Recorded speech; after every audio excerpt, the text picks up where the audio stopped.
Est-ce possible pour un médium de couper, fermer les informations qui lui arrivent sans cesse? Oui et non.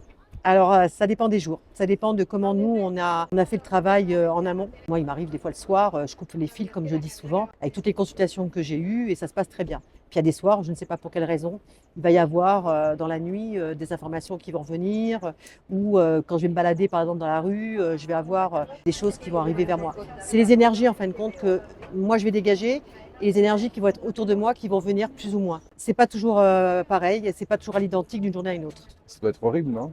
Oui, c'est horrible, tu l'as très bien dit. C'est pour ça d'ailleurs que j'utilise jamais le don. Tu te souviens, on avait fait pas mal de vidéos là-dessus. Comme quoi je dis que c'est pas un don, c'est plutôt un don maléfique. J'aurais préféré avoir le don du pianiste, hein. Là, pour moi, c'est un don. Le gars qui sait jouer du piano à 5 ans, quand tu vois des gamins qui sont hors du commun à On appelle 4-5 ans. ça on appelle l'oreille absolue, non? Oui, mais pour moi, c'est un don. C'est le don de pouvoir, en effet, jouer du piano. Mozart faisait partie des gens qui étaient vertueux dans leur... alors qu'il n'a jamais appris le solfège, hein. J'aurais bien aimé plutôt avoir ce don-là. Maintenant, ça fait partie de ma mission, c'est comme ça, on l'apprend avec, hein, et on vit avec.